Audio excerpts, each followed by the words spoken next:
Argumen ketiga bumi bola, GPS dan Google Maps.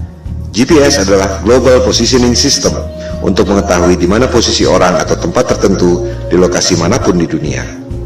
Disebutkan bahwa orang yang ada di ujung barat tak dapat mengirim sinyal wireless ke orang yang ada di ujung timur karena terkena lengkungan bumi. GPS pada mobile phone kita, juga pada aplikasi Uber, Gojek, dan lain-lain, menggunakan berbagai aplikasi yang sudah ada. Yang paling umum adalah Google Maps. Jika ada orang mengatakan bahwa GPS Anda sebenarnya tidak menggunakan satelit, apakah Anda percaya? Kita tak perlu ngarang atau debat kusir. Mari kita dengar sendiri apa yang dikatakan oleh Google tentang Google Maps. Google Maps for mobile has solved this problem with a new beta feature called My Location. Instead of you telling Google your location, Google displays your location on the map with a click of a button, and it doesn't require GPS. Dengar sendiri kan? Ternyata My Location pada Google tidak menggunakan GPS, tidak menggunakan satelit. Ini adalah penjelasan resmi dari Google. Anda bisa search di YouTube, ketik Google Maps for Mobile with My Location. Lantas, bagaimana Google Maps, Gojek, Uber, dan lain-lain bisa bekerja pada HP kita dengan begitu canggihnya? Mari kita dengarkan lanjutan penjelasan Google bagaimana mereka melakukannya. So, how does it work? Each time you use your phone to make a call, send a text message, or view a website, the information goes through towers, which provide your phone with reception. A tower picks up your call and connects you to your Aunt Molly. The same thing happens when you fire up Google Maps for mobile. The tower gives you the reception you need to access map information. These towers also help Google display your location. Each tower has a unique footprint. When you access My Location, Google calculates an estimated location of your handset based on the unique footprint of nearby towers. It's not GPS. It's not GPS. It's not GPS. Dengar sendiri kan? Ternyata Google tidak menggunakan GPS. Sinyal-sinyal yang canggih itu diperoleh dari menara Telkom biasa.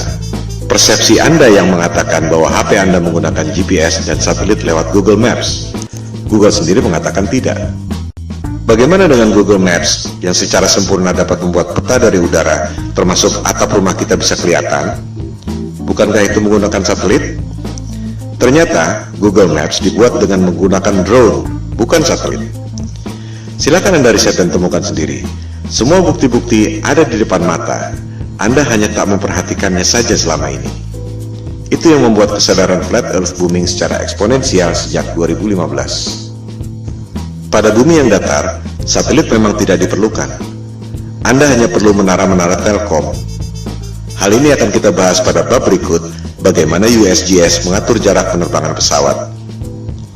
Pertanyaan yang mind-provoking adalah, jika Anda bisa dapat uang 1,5 triliun rupiah untuk membuat satelit, padahal sebenarnya Anda cuma keluar biaya bikin tower 150 juta, keuntungan 10.000 kali lipat, dan orang tak ada yang tahu, Anda mau atau tidak? Keuntungan 10.000 kali lipat. Anda dagang dengan modal 1 juta, dapat hasil 10 miliar. Mau atau tidak? Saya tidak mengatakan Indosat atau PT Telkom menipu dengan satelit, sebab mereka tak bisa bikin satelit. Yang bisa bikin satelit adalah dia-dia juga, Hughes, Boeing, Ball, Lockheed Martin, dan lain-lain. Jika ditelusuri lagi, perusahaan-perusahaan aerospace pembuat satelit itu dimiliki oleh dia-dia juga. Kelompok 1% penduduk yang lebih kaya dari 99% penduduk dunia lainnya. Kelompok 1% ini sudah lebih dari 100 tahun memonopoli bisnis lewat kartel untuk mengontrol harga agar menjadi mahal. Berlian misalnya, harganya menjadi mahal akibat dimonopoli oleh kartel. Mereka membuat ilusi supply dan demand supaya harganya tinggi. Di sektor supply, sebenarnya sumber daya berlian tidak selangka itu. Silakan Anda cek bagaimana kartel De Beers bisa menguasai pertambangan berlian dan membuatnya seolah-olah itu barang langka. Di sektor demand, kartel membuat ilusi seolah-olah berlian adalah kebutuhan manusia. Seolah-olah perkawinan Anda tidak afdol jika cincin kawin Anda tak ada berliannya. Itu sebenarnya adalah propaganda marketing yang dimulai tahun 1940-an. Begitu pula dengan ilusi minyak adalah sumber daya fosil. Minyak adalah senyawa hidrogen, oksigen, dan karbon, disebut hidrokarbon, yang berasal dari perut bumi. Tak ada bukti bahwa minyak berasal dari fosil tumbuhan dan dinosaurus. Itu adalah ilusi yang diciptakan oleh Rockefeller agar harga minyak menjadi tinggi. Rockefeller mengundang saintis ke konferensi Jenewa tahun 1892 untuk memulai propaganda bahwa minyak berasal dari fosil dinosaurus dan tumbuhan. Padahal, fosil adalah benda padat dan hidrokarbon minyak adalah benda cair. Fosil yang berasal dari makhluk hidup tak pernah jauh dari permukaan bumi.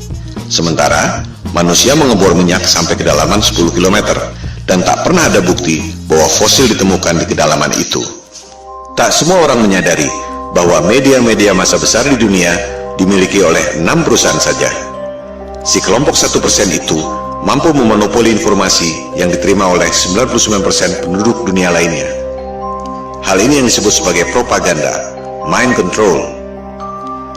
Jika kelompok super kaya yang 1% itu, atau disebut elit global, mampu mencuci otak Anda lewat pendidikan, media massa, dan film-film, ilusi marketing yang membuat harga berlian dan harga minyak menjadi tinggi, apakah mereka tak mampu membuat ilusi tentang satelit?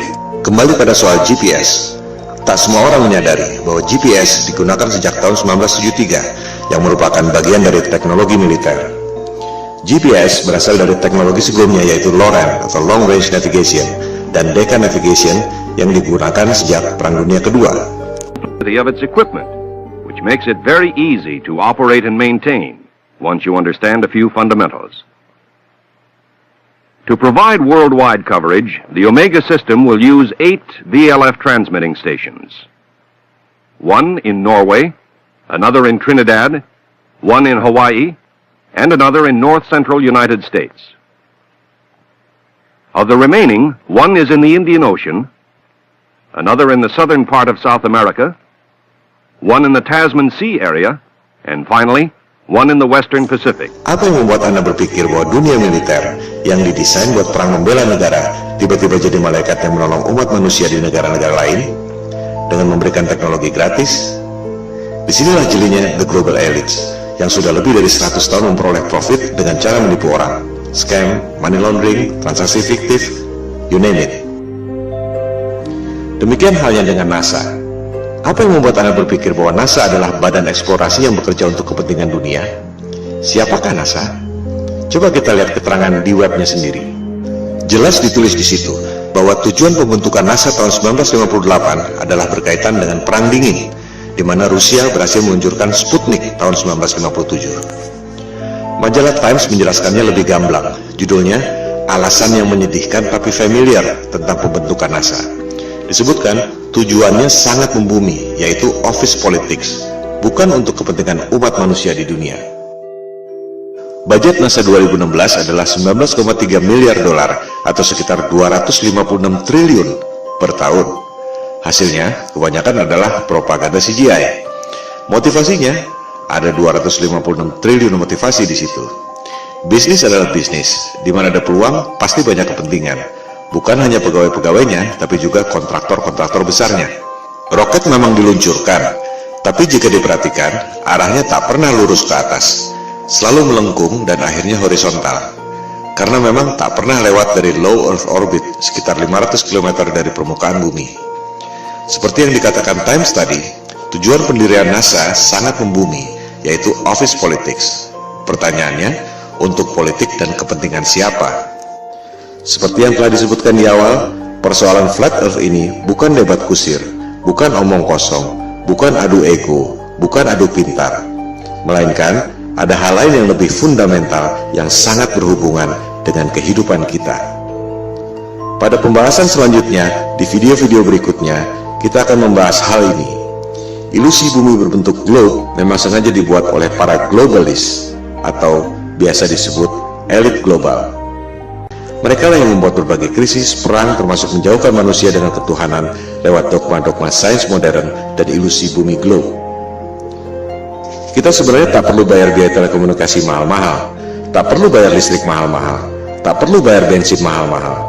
Teknologinya sudah ada dari tahun 1898, dibuat oleh manusia paling jenius yang pernah lahir di muka bumi, yaitu Nikola Tesla.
Seperti yang telah dikemukakan tadi, kita sebenarnya tak perlu bayar listrik mahal-mahal, tak perlu bayar biaya telekomunikasi mahal-mahal, tak perlu bayar bensin mahal-mahal. Teknologinya sudah ada sejak tahun 1898 yang dibuat oleh Nikola Tesla. Itu sebabnya ia dikucilkan oleh JP Morgan, salah satu pentolan elit global. Hal-hal seperti itulah yang dilakukan agar kelompok yang 1% itu bisa mengontrol 99% penduduk dunia lainnya. Berbagai manipulasi dan propaganda mind control dilakukan, seperti membuat ilusi supply dan demand, ilusi satelit, ilusi GPS, ilusi bumi berbentuk globe, ilusi bahwa mereka adalah kelompok adidaya yang sudah mampu melakukan eksplorasi ruang angkasa. Bangkitnya kesadaran flat earth merupakan ancaman bagi mereka. Oleh sebab itulah pemaparan ini diberi judul Konspirasi Bumi Datar. We don't have time for a meeting of the Flat Earth Society. Soal foto-foto CGI, satelit, dan GPS yang sudah kita bahas adalah soal teknologi, belum masuk pada sains yang sebenarnya. Kita akan membahas pada episode berikut. Sementara ini, kita tutup argumen GPS dan Google Maps dengan fakta bahwa Google Maps dan GPS tidak menggunakan satelit, melainkan menggunakan menara telkom biasa.